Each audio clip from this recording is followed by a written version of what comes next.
On October 30th, 2011, the calm of rural Tennessee was shattered when the car of 44-year-old Karen Swift was discovered abandoned on the side of a desolate highway outside Dyersburg. The devoted mother of four was last seen in the safety of her home just the night before. That evening, she had tenderly tucked her 9-year-old daughter into bed. However, when the girls awoke the following morning, their mother had vanished without a trace, leaving Dyer County investigators baffled and frustrated. The absence of any clues regarding Karen's fate only deepened the mystery. Early suspicions pointed to a homicide, yet the lack of witnesses and forensic evidence left the case shrouded in uncertainty. As investigators sifted through the scant evidence, cell phone data proved inconclusive. The primary suspect, her husband David Swift, appeared physically incapable of committing such an act. Welcome, I'm Kevin, your guide through this chilling narrative. Today, we delve into a case that dates back over a decade, to a quiet Tennessee community where the disappearance of a beloved mother would leave a haunting legacy. In 2024, new insights have finally emerged from this cold case, shedding light on what investigators believe transpired in the hours leading up to Karen Swift's disappearance. Join me as we unravel the details of this perplexing mystery. On that fateful morning of October 30th, 2011, Karen Swift's two young daughters awakened to a void where their mother should have been. The night prior, 9-year-old Ashley had called Karen from a friend's house where she was supposed to enjoy a sleepover. Feeling unwell, Ashley pleaded for her mother to come pick her up. Despite having attended a Halloween party that evening, Karen, ever the caring mother, made the trip to collect her daughter. After returning home, the two shared a tender moment, crawling into bed together just after 2 a.m. Meanwhile, her husband David was upstairs with their 6-year-old daughter, Keely.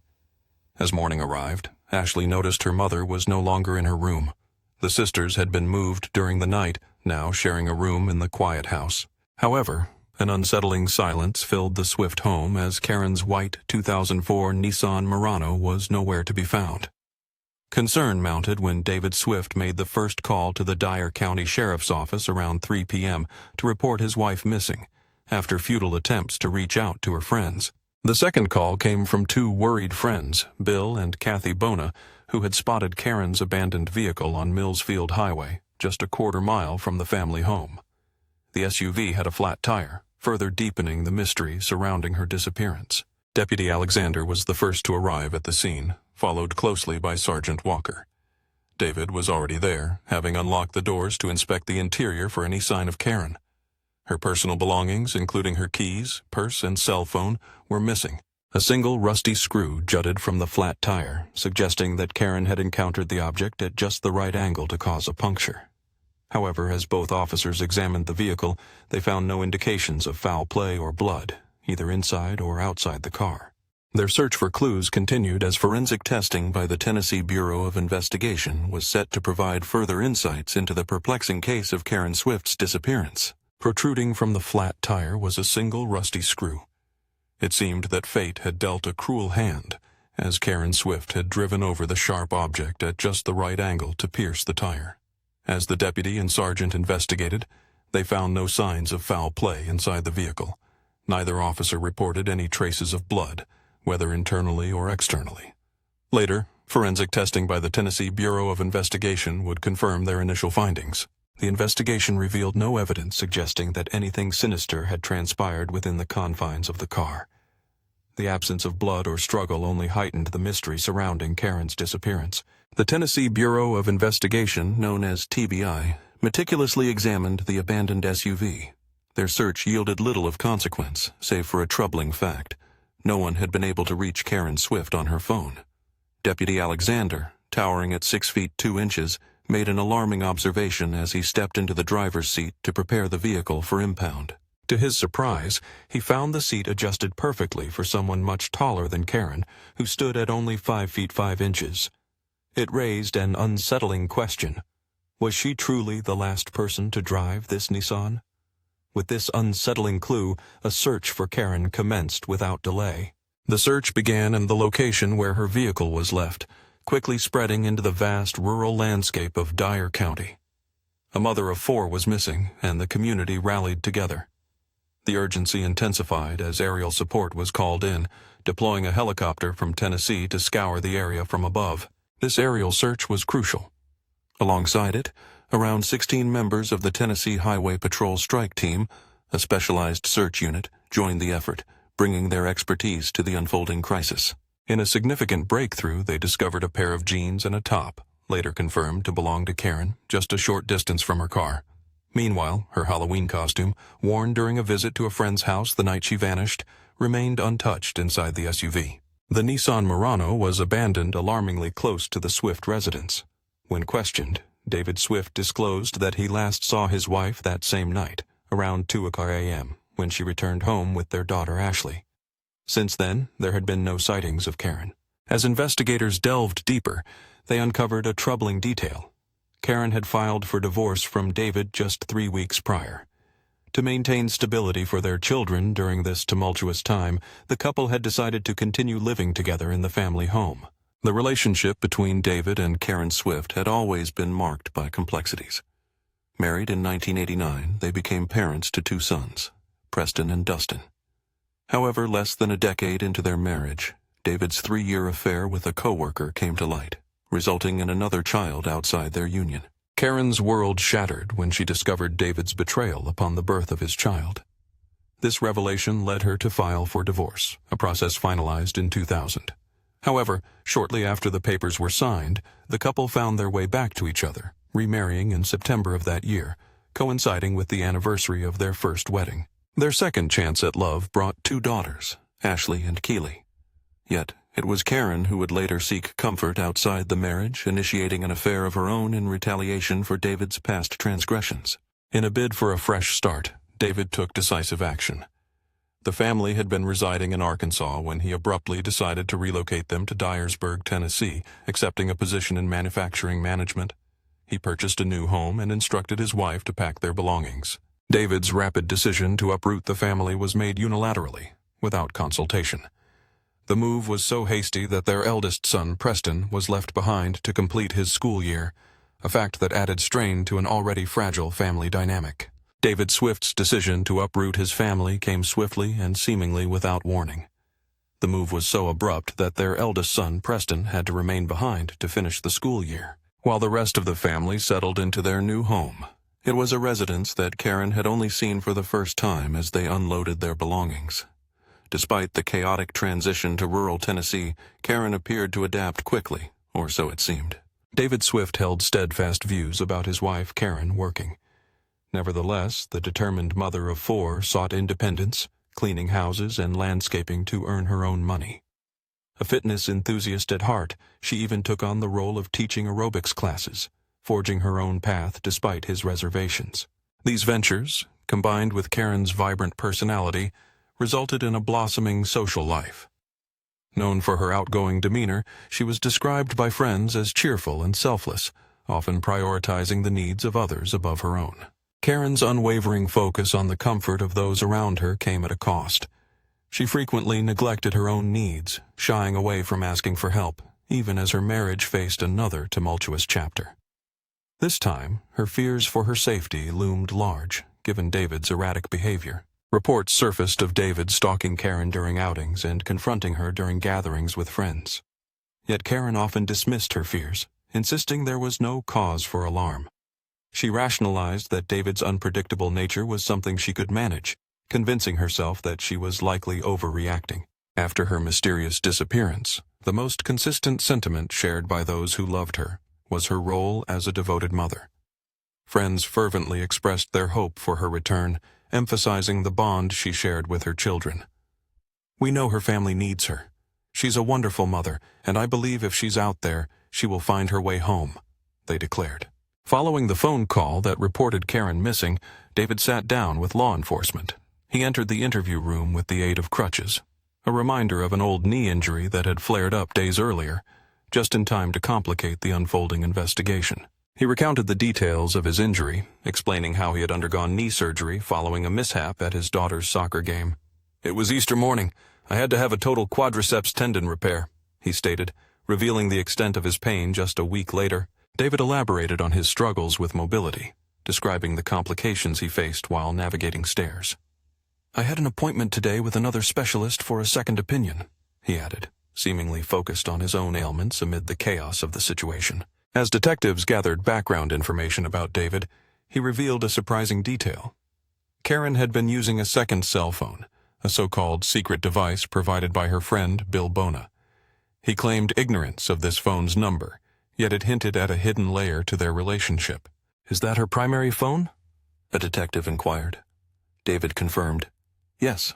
I'm just finding out she has other phones, but this is the one on the Verizon account that I pay for. Are there any others you know about?" He continued, "Yesterday I found out that Bill Bona had given her another cell phone she'd been using." His tone suggested that he had suspected his wife might be keeping secrets, which did not surprise him. As he spoke of his wife's alleged secrecy, David transitioned into a portrayal of Karen as a partygoer and heavy drinker. He insinuated that Bill and Kathy Bona were involved in inappropriate conduct with her, casting a shadow over her relationships. Their neighbor Janie became embroiled in the narrative, reflecting on the unfolding events. She remarked, "So, just you want to know what's going on in my backyard?" Her words captured the palpable tension surrounding the situation at Bill and Kathy's home, hinting at deeper complexities. As the investigation deepened, whispers of secrets began to surface. David revealed that Bill Bona had provided Karen with another cell phone, a fact he found troubling. It was not surprising to him that Karen might have kept such a thing hidden from him. Transitioning from the topic of his wife's secrecy, David painted a picture of Karen as a partier and heavy drinker. He insinuated that Bill and Kathy Bona were somehow involved inappropriately with her, casting a shadow of doubt upon their relationships. Janie, a neighbor of Bill and Kathy, was vocal about the situation, expressing her concerns. She questioned the motives of those who seemed overly interested in her own backyard and the activities occurring within it. In a moment of agitation, she remarked on the situation, demanding to know why there was such scrutiny of her actions. Amidst the chaos of uncertainty, the detectives pressed for answers. The back and forth left them frustrated, as they had heard similar claims multiple times from various sources. "You don't know?" one detective probed, hoping for clarity, but only received a hesitant response. David Swift spun a web of narratives regarding what he termed Karen's erratic behavior. He recounted how she had transformed after their relocation to Dyer County, the change so profound that it baffled him. In David's account, new friendships had led to Karen's unraveling, particularly with the Bonus. He painted a troubling picture, recalling a time he discovered Karen undressed in their hot tub. On another occasion, he arrived at the Bonus's home to find her naked in bed with her friend. Kathy Bona had become a frequent visitor, and David described how Karen began sneaking out of their home to spend time with Kathy and Bill. The once close bond between husband and wife now seemed overshadowed by Karen's newfound social life. David reflected on a summer outing, where what was supposed to be a family trip to the beach turned into a party with friends. The revelation of finding Karen naked in the Bonus hot tub was only one of many unsettling episodes. He recalled a night of shocking discovery when he found Karen in bed with Kathy, a moment that pierced through his trust. Kathy, with her master's degree in psychology and a dance studio, seemed to exert a powerful influence over Karen, exacerbating her fragile state of mind. David continued, describing Karen's bouts of excessive drinking and partying. He recounted moments when he returned home early from work to find her profoundly intoxicated, even once discovering her passed out on the porch in her own vomit. As David recounted his wife's alleged indiscretions, the detectives grew weary of his digressions. They needed to redirect him towards the critical details surrounding Karen's disappearance. They posed a crucial question about the evening she returned home with Ashley, their daughter. David described a brief encounter, focused solely on ensuring Ashley's well-being.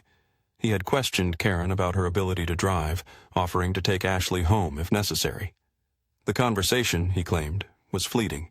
When pressed about the state of his wife, David admitted he could tell that she had been drinking, a realization that painted a grim picture of the night's events. His concern for Ashley took precedence, and once he deemed them unsafe, he retreated upstairs to bed, leaving the unfolding drama behind him. Yet, as the night wore on, questions loomed. If Karen had slipped away in the dark hours after David had gone to bed, where could she have possibly gone? When detectives inquired about his thoughts on her fate, David shifted the blame back to Kathy Bona. He claimed that the police had informed him of Karen's cell phone pinging near the Mississippi River, a detail he alleged Kathy had relayed to him. In a moment of desperation, David confessed, "I don't know." He expressed deep concern, admitting that he feared for Karen's safety, unsure of where she could be. The mention of the Mississippi River clouded his thoughts with dread. David pondered aloud, questioning whether Kathy might have shared the ping's location to mislead him. The implications of her potential involvement weighed heavily on his mind as he grappled with the reality of Karen's absence. His voice trembled with anxiety. She could be anywhere. The gravity of the situation settled in, and with Kathy's knowledge of the phone's ping, David's fears spiraled into a dark abyss of uncertainty. As the investigation continued, thoughts turned to the possibility of Karen being somewhere far from where they expected. If there had been a ping on the Mississippi River, was it conceivable that she might have mentioned it to mislead them? What if she were safe at her home, hidden in plain sight? David Swift's voice trembled with anguish as he questioned the choices that led to his wife's sudden disappearance. Why would Karen put their family through this turmoil? The lies, the deceit. What if she had left with someone else? The uncertainty gnawed at him, leaving him grappling with disbelief. His heart ached for her return, yearning for her to come home and reclaim her role as a mother. He accepted that she no longer wanted to be a wife. That was her choice. Yet, the thought of another man in her life stung, as long as that man posed no threat to their daughters. David understood that he had to accept her decisions, even if they broke his heart. He collected his crutches and made his way out of the room, allowing investigators into his home for a thorough examination. As the investigators walked through the Swift residence, they noted the absence of any signs of foul play. The household, while somewhat untidy, reflected the chaotic nature of life with young children. The downstairs bedroom, belonging to Karen, contained a standard clutter, ordinary for a busy family. In tandem with the forensic examination of Karen's car, the search through the house yielded no clues about the whereabouts of the 44-year-old mother. Outside, investigator Terry McCrate captured photographs of 7 gallons of bleach. David explained that the bleach was necessary following an incident involving their dog. On the same day that Karen disappeared, a neighbor named John Hogshooter was arrested for animal cruelty, accused of poisoning not only the Swifts' dogs but others as well. Hogshooter would later claim that the poisoning was unintentional, stating he had no idea what the Swifts' pets looked like. He had placed fly killer around his property to combat an overwhelming number of flies. David had used the bleach to clean up after the unfortunate incident involving his dog. Although the bleach itself was not taken into evidence, investigators grew wary of Hogshooter's explanations, marking him as a person of interest in Karen's mysterious disappearance. Karen had been deeply troubled by the poisoning incident, convinced it was not an accident, and understandably upset. During the search, investigator McCrate stumbled upon divorce papers hidden beneath a tire in David's vehicle, an unsettling revelation amidst the chaos. In the aftermath of the incident, David had used bleach to clean up dog vomit, a detail that raised eyebrows among investigators. Though the bleach wasn't collected as evidence, the actions of the neighbor, John Hogshooter, began to draw scrutiny, casting him as a person of interest in Karen's mysterious disappearance. Karen had expressed her belief that the poisoning incident was no accident, leaving her understandably distraught. During the search for her, investigator Terry McCrate stumbled upon divorce papers hidden beneath a tire in David Swift's vehicle. The search for the missing mother persisted. It was November 4th, around 9 p.m., marking the 6th day of searches for Karen Swift. Each passing day brought more questions and no further signs of the woman who had vanished. David was brought back to the station for yet another round of questioning. By this point, he had provided the county detectives with 4 slightly varying accounts of the last time he had seen his wife. Initially, he claimed he hadn't actually seen her at all. Then he stated he spoke to her from the top of the stairway. In another version, he said he saw her but couldn't recall what she was wearing. Ultimately, he shifted to a clear recollection, detailing her clothing with precision. During the interrogation, when asked if he had physically seen her, David confirmed it. The officer pressed further, inquiring about the location. David responded, "It was in the kitchen." When asked if they had spoken, he described the conversation as very, very limited. He mentioned that Karen had casually remarked about him, but offered no further details. When asked about her attire, he described blue jeans with holes and a gray coat. As the interview concluded, the tension in the air was palpable as the mystery deepened. David Swift, desperate for answers, questioned law enforcement about the status of the investigation into his wife's disappearance. The officers responded that the search was ongoing, a relentless pursuit that would stretch for months. During this time, Trooper Jason Page would stumble upon a significant clue: 2 cell phones. Among them was Karen Swift's standard Verizon wireless device, alongside a second phone known as the Voyager, a gift from her friends Kathy and Bill Bona. Trooper Page discovered both phones hidden in a wooded area just 145 feet off Harness Road, a mere 500 feet from the Swift home. This location was unsettlingly close, nestled between the site where her vehicle was abandoned and the family's residence. The data extracted from these cell phones would prove to be crucial, particularly due to a device known as a signal extender that David Swift had installed in their home. This equipment was essential for amplifying the cellular signal in rural Tennessee. In 2011, any device that entered the range of the extender would automatically connect, and this connection was meticulously recorded. Investigators were thus able to track the last moments of Karen's Verizon phone before it vanished from the network. At precisely 2:00 a.m. on October 30th, Karen returned home with her daughter Ashley after a sleepover. Her phone remained connected until it left the signal range at 4:38 a.m. By 5:09 a.m., it had disconnected from the main network and would never turn on again.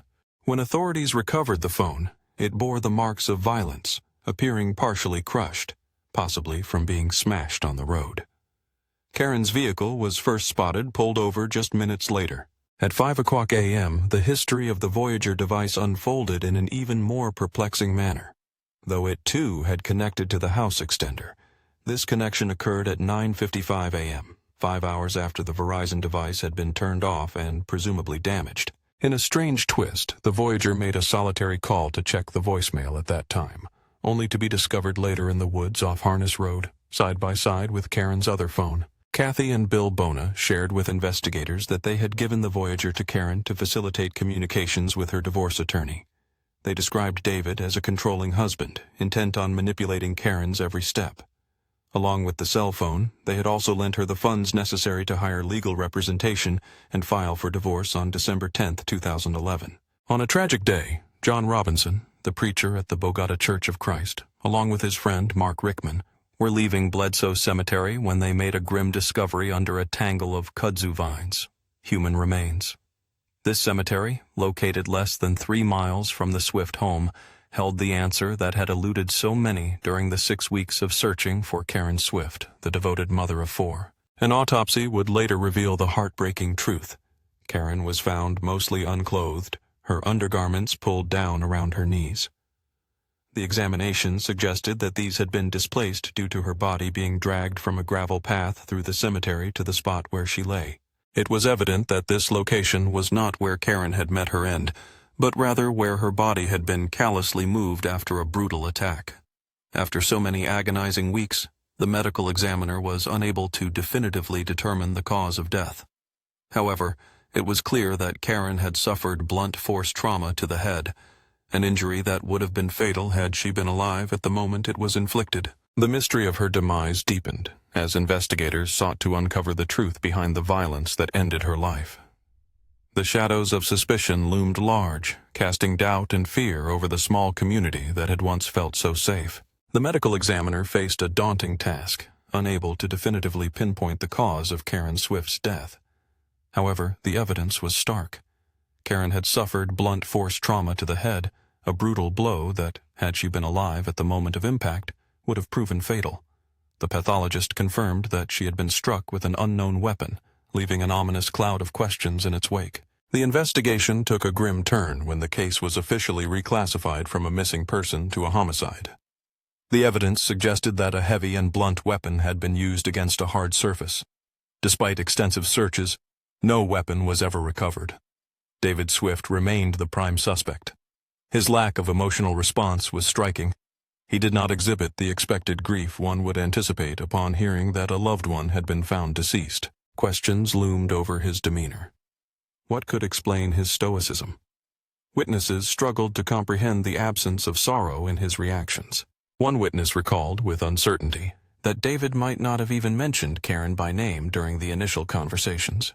The details remained vague, but the implications were clear. His responses to investigators were calculated and devoid of the urgency one might expect from a husband searching for his missing wife.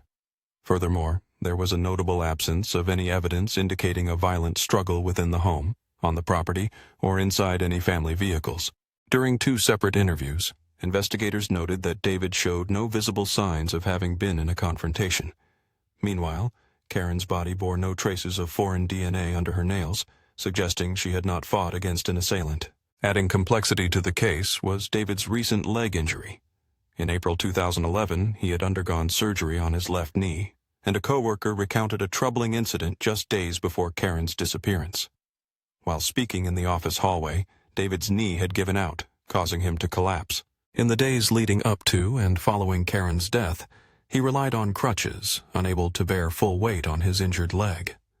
This presented a challenge to investigators, who found it difficult to believe he was physically capable of committing the murder.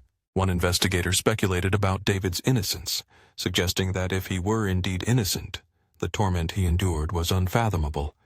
Not only had he lost his wife, but he now found himself cast as the prime suspect in a chilling investigation. As the investigation deepened, it became evident that the web of potential involvement was more intricate than initially believed.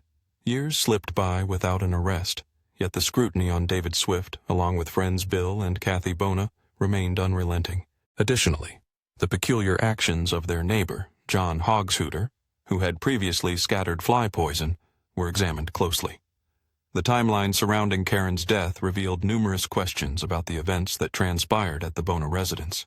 Particularly notable was Kathy's 40th birthday party, where multiple guests, including Karen, were seen undressing in a hot tub. While this behavior may have seemed innocuous, it fueled speculation regarding Karen's interactions that night, which David had alluded to during police interviews. For some, this implied potential infidelity, while for others, it raised the specter of motive for David's possible rage. Furthermore, unsettling developments continued to unfold, including reports of another dog in the neighborhood that had been poisoned around the same time as the Swift family's pet. Sheriff's deputies had responded to this alarming incident, adding yet another layer of complexity to the investigation. On the very day Karen went missing, she confronted Hogshooter, and after her disappearance, peculiar occurrences persisted in the neighborhood. Dustin Swift, the couple's son, recounted a disquieting encounter with an unfamiliar man near Bledsoe Cemetery shortly before his mother was discovered there. The stranger, wielding a metal detector, claimed to be exercising. Dustin found this explanation to be odd, prompting him to inquire further about the metal detector. In the days that followed, unsettling reports began to surface throughout the neighborhood. Among those accounts was a chilling recollection from Dustin, the son of Karen and David Swift. He recounted a strange encounter with an unidentified man near Bledsoe Cemetery just before his mother was discovered there. The stranger, oddly enough, was wielding a metal detector. When Dustin inquired about the peculiar activity, the man nonchalantly claimed he was merely exercising. The response seemed off to Dustin, prompting him to question the metal detector further, igniting a sense of unease that lingered long after their exchange. Dustin watched in confusion as the stranger claimed to be searching for his watch. The irony struck him hard. The man was already wearing one. What could possibly be the true motive behind this enigmatic figure's presence at the seldom visited cemetery? With scant evidence to guide them, speculation regarding Karen's murder spiraled through the neighborhood and the media for years. The question loomed large. What truly happened? Did David, her husband, play a role in her untimely demise? When pressed for her thoughts, she hesitated, expressing uncertainty. The weight of the question hung in the air, and she wondered aloud if it could have been anyone else. Did she truly believe that? Confronted with the gravity of the situation, she contemplated the myriad possibilities. Yet, she was cautious, acknowledging the difficulty in discussing it. She switched gears, pondering the state of the investigation instead. Initially, she felt optimistic. Evidence seemed to emerge steadily, providing glimmers of hope. Each lab report brought a renewed sense of anticipation, as if the pieces were finally falling into place. But as time wore on, doubts crept in. She sensed an unsettling lack of direction, questioning what the investigators were truly searching for. There was no glaring evidence, no smoking gun. Compounding her unease was the fact that David had permitted only a single interview with Ashley, their daughter. After that, he prohibited any further discussions. Her mind raced. What did his silence signify? The implications of his actions were clear. Silence, in this case, spoke volumes. As the years passed, the Swift family distanced themselves from Dyersburg.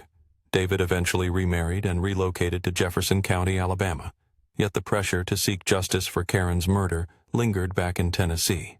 As investigators, including Terry McCrate, revisited the case file, they began to construct a theory that could account for the evidence at hand.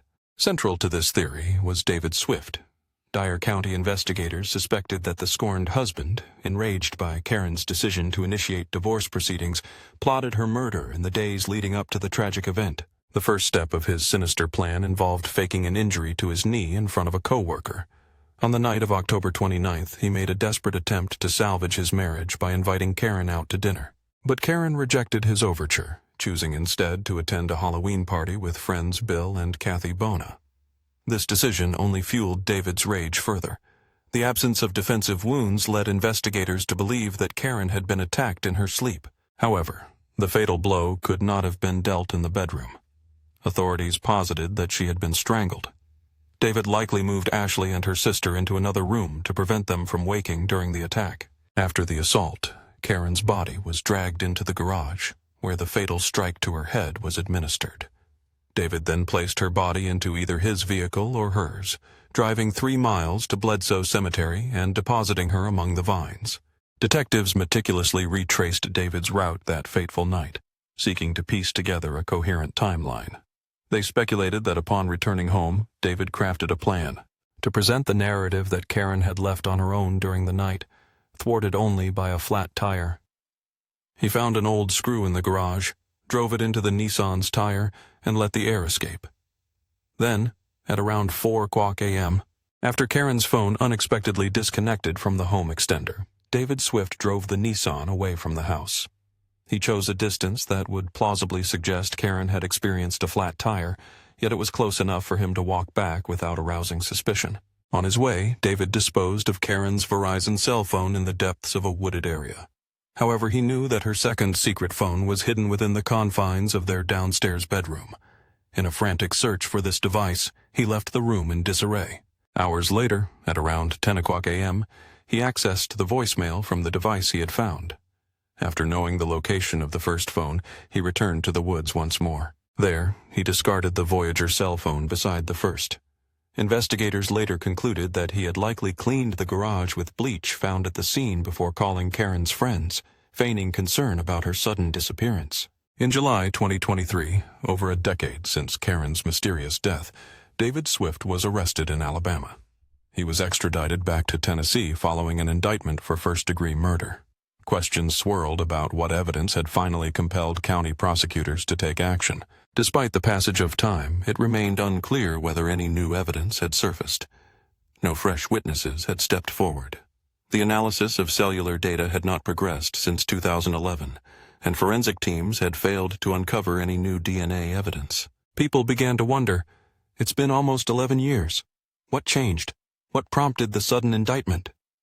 Yet the authorities remained tight-lipped about the specifics of the case. When the trial finally began, the state presented a case largely built on circumstantial evidence. Friends of Karen testified about David's controlling behavior, citing instances where they believed he had been stalking her. One friend recounted a time David came to their house demanding Karen return home. The frequency of these incidents alarmed her. Almost every time she visited, she recalled, he would show up, especially after dark. Karen often drank heavily and partied, and she was rarely home. She was frequently with her friends Kathy and Bill, leading to whispers about a possible involvement in a sex ring. Accusations flew, questioning whether she wanted to explore relationships with other men. When pressed about her character, one witness offered little more than a vague, "I hope she's okay." A neighbor of Bill and Kathy testified she had seen David lurking in her backyard, observing the Bonus's household. David, however, claimed that this same neighbor had invited him over. "One night it was late, around 11 or 12, she recounted. "I was headed to Kathy's house when I stepped outside and saw a man standing there. I screamed. It startled me. It was David." She recalled confronting him, asking, "David, what are you doing?" He simply replied with a hushed, "Shh," before explaining he had a restraining order that prohibited him from being in Kathy and Bill Bona's yard. Desperate to keep an eye on the Bonus, He asked if he could use her light or cross into her yard. I told him, "There's the fence," she said, her voice trembling as she recalled the fear of the encounter. When pressed if she had allowed him to continue, she reiterated, "I said, 'There's the fence.' I was scared. I was very scared." The tension surrounding David Swift's actions only continued to mount as the trial unfolded. The question lingered in the air as the investigator pressed. "So you let him go look?" The response came, laced with fear. "I said, 'There's the fence.' Okay, I was scared. I was scared." A palpable tension enveloped the scene, echoing the dread of an uncertain outcome. Kathy Bona recounted the troubling patterns of David's controlling behavior. He would call Karen incessantly, often following her during errands, and confronting her about her alleged partying with friends. Kathy recalled a particular incident that sent chills down her spine. One night, while she and her friends relaxed on her porch, David called Karen a staggering 25 times within just 30 minutes. This was not an isolated event. It had become a disturbing norm. Kathy described the frequency of David's calls as excessive, driven by his need to monitor Karen's whereabouts. His obsessive behavior was a clear manifestation of his distrust. In a heated confrontation, David's anger erupted in a parking lot. He slammed his hand against the car window, hurling accusations at Karen, claiming she was sneaking around and lying to him, declaring, "You're sneaking around, you're lying." His fury was palpable as he confronted her about finding her car in Walmart, expressing his frustration when she returned without knowing where she had been. His rage was not just misplaced. It was a warning sign of deeper issues. Kathy noted that Karen was desperately trying to calm the situation. She offered soothing words, urging David to leave, saying, "Just go on, it's fine," all to avoid further discomfort for those around her. Kathy felt an unsettling chill after witnessing David's outburst. It was clear to her that he was tracking Karen's movements, a red flag that hinted at more sinister intentions. There were also moments when David's presence loomed large at Kathy's home, as she recalled an incident when Karen, feeling faint, had laid down on the bed, wrapped only in a towel. Kathy described how Karen, in a vulnerable state, was resting while she remained under the covers. David's sudden arrival shattered that fragile peace. When David entered this room, his demeanor was that of a man consumed by rage. He immediately began hurling accusations at Karen, suggesting infidelity and intoxication, his anger palpable in the air. Kathy observed the scene unfold, feeling the weight of David's fury as he accused Karen of various wrongdoings, his temper escalating with each allegation. The tension reached a peak during an event that would later become a focal point in court. On Kathy's 40th birthday, Bill Bona recounted how he found Karen, unconscious and naked, lying in his living room. Alongside a friend, Bill covered Karen with a towel and phoned David to come collect her, a moment that would raise countless questions about the circumstances surrounding her state. However, Karen's friend, Robin, provided a contrasting perspective. She confirmed witnessing Karen leave the hot tub and head into the house, noting that Karen appeared overheated and disoriented. Robin recalled seeing Karen enter the house, looking unsteady. Moments later, she observed Bill Bona following her inside, a detail that would become crucial in piecing together the timeline of events. Trying to recall specific details, Robin struggled with her memory of Karen's attire at that moment. Yet she vividly remembered entering the room to find Karen lying on the floor, completely uncovered.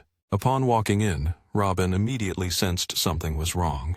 She rushed to cover Karen with a towel, insisting that someone get her husband right away, her instincts screaming that something was off. As she entered, Robin caught sight of David hovering over Karen, a disturbing expression on his face. He seemed oblivious to the gravity of the situation, and Robin quickly intervened, ensuring Karen was covered before David could react. The prosecution presented a damning case against David Swift, highlighting his web of deceit. They uncovered a troubling truth when they discovered that David's call log contained the number for Karen's alleged secret second cell phone. Disturbingly, he had contacted this Voyager device multiple times before her tragic death. Despite his claims of ignorance, David had phoned the Voyager device repeatedly, insisting to investigators that he had only recently learned of its existence. He also maintained that he had been asleep from 2:00 a.m., shortly after seeing Karen return home, until approximately 10:00 a.m. However, forensic analysis painted a different picture. Computer and phone records indicated that someone was actively downloading and viewing photos of Karen around 3:00 a.m., including a series of images featuring her new tattoo. As the investigation deepened, it became clear that the widower had also accessed dating websites, browsing numerous women's profiles. In the days following Karen's disappearance, David's internet activity soared, with over 250 visits to those dating sites. A physical therapist who had treated David for a knee injury testified that he was physically capable of dragging a body, adding another layer of suspicion. In a telling moment, a neighbor, who had lent hay to the Swifts for a hayride, recalled that on October 29th, David assisted him in moving hay bales, each weighing around 65 pounds. Notably, he did this without the aid of crutches, contradicting his later claims. Yet, just one day later, David appeared at the police station reliant on crutches. The prosecution argued that for Karen to have left of her own volition, several implausible assumptions would need to be true. She would have had to arrange a meeting with someone, yet no evidence of such plans existed. Moreover, she would have had to relocate both Ashley from her bed and Keely from her husband's bed before sneaking out.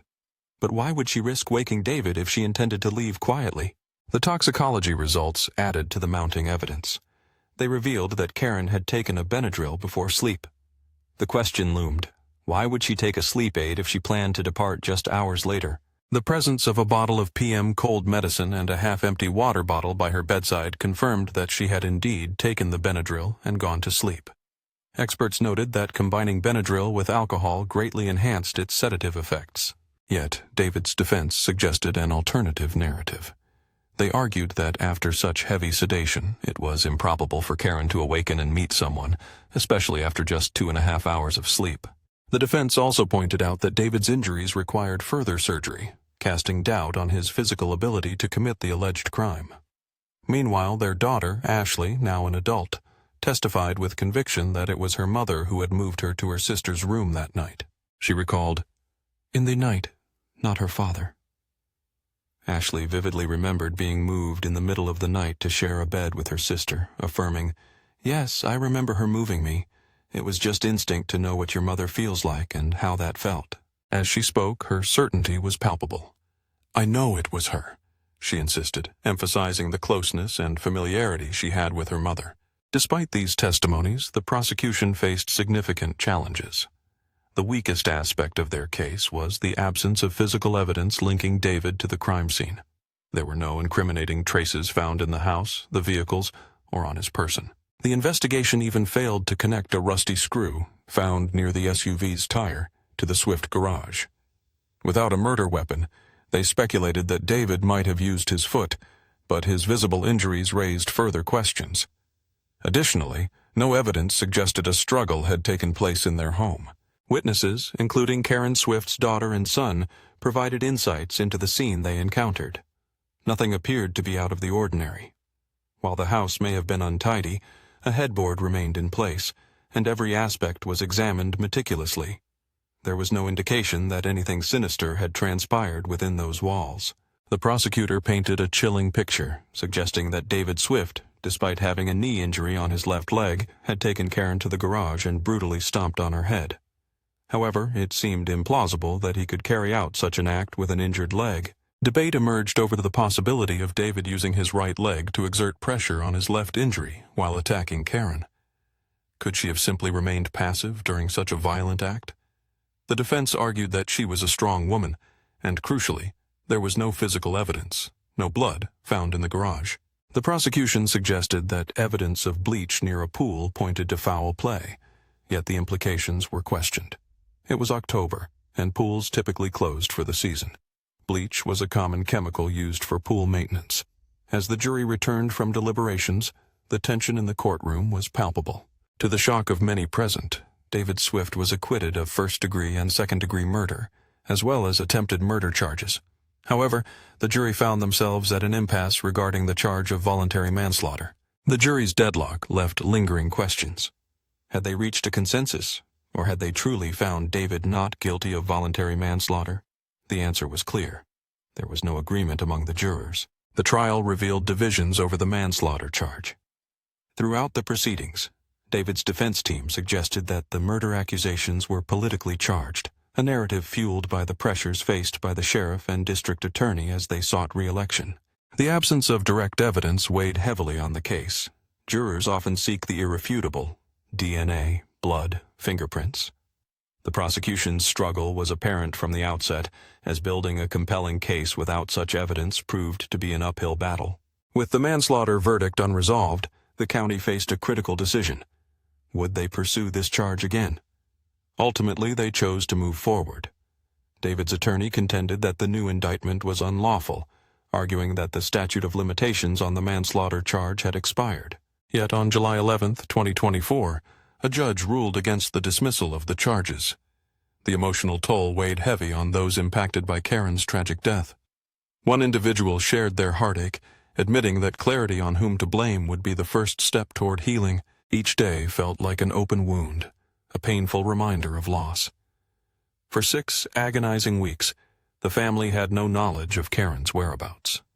After her body was discovered, the relentless question lingered. Who was responsible for taking her life? They grappled with the horror of knowing that someone had brutally killed Karen and discarded her like trash. The pain of that reality was unbearable, and as they awaited the scheduling of a new trial, the heartache remained raw. In addition to the murder case, David Swift faced additional legal troubles in Alabama, where he was charged with stalking his second wife, who had since divorced him. This was the tragic case of Karen Swift, and the pursuit of justice continued. Thank you for joining us. The grief was overwhelming as the investigator concluded, "Killed her and took her down to the kids' zoo and threw her out like a rag doll." Such a haunting description shattered hearts and left an indelible scar on the community. The trial date for the new proceedings remained unannounced, casting a shadow over the hopes for justice. Meanwhile, David Swift found himself ensnared in further legal troubles, facing charges in Alabama for stalking his second wife, who had since divorced him. This was the tragic tale of Karen Swift, a story of loss and unanswered questions. Thank you for joining me in this chilling exploration of a case that continues to haunt those left behind. In a moment of recognition, Kevin extended a warm welcome to the newest members of the community, Jonathan Gonzalez, Melissa Hall, Kyra Choice, and Darkstar. With a sense of gravity, he introduced the segment, stating, "This is just Thought Lounge," before emphasizing the importance of taking the time to delve into the depths of these profound crimes. The truth, he noted, has a way of surfacing, no matter how deeply it is buried. As Kevin prepared himself to dive into the unfolding narrative, he took a moment to gather his thoughts, acknowledging the necessity of being discerning in the pursuit of clarity. He reflected on the weight of the situation, drawing a parallel to Newton, who had his own burdens to bear.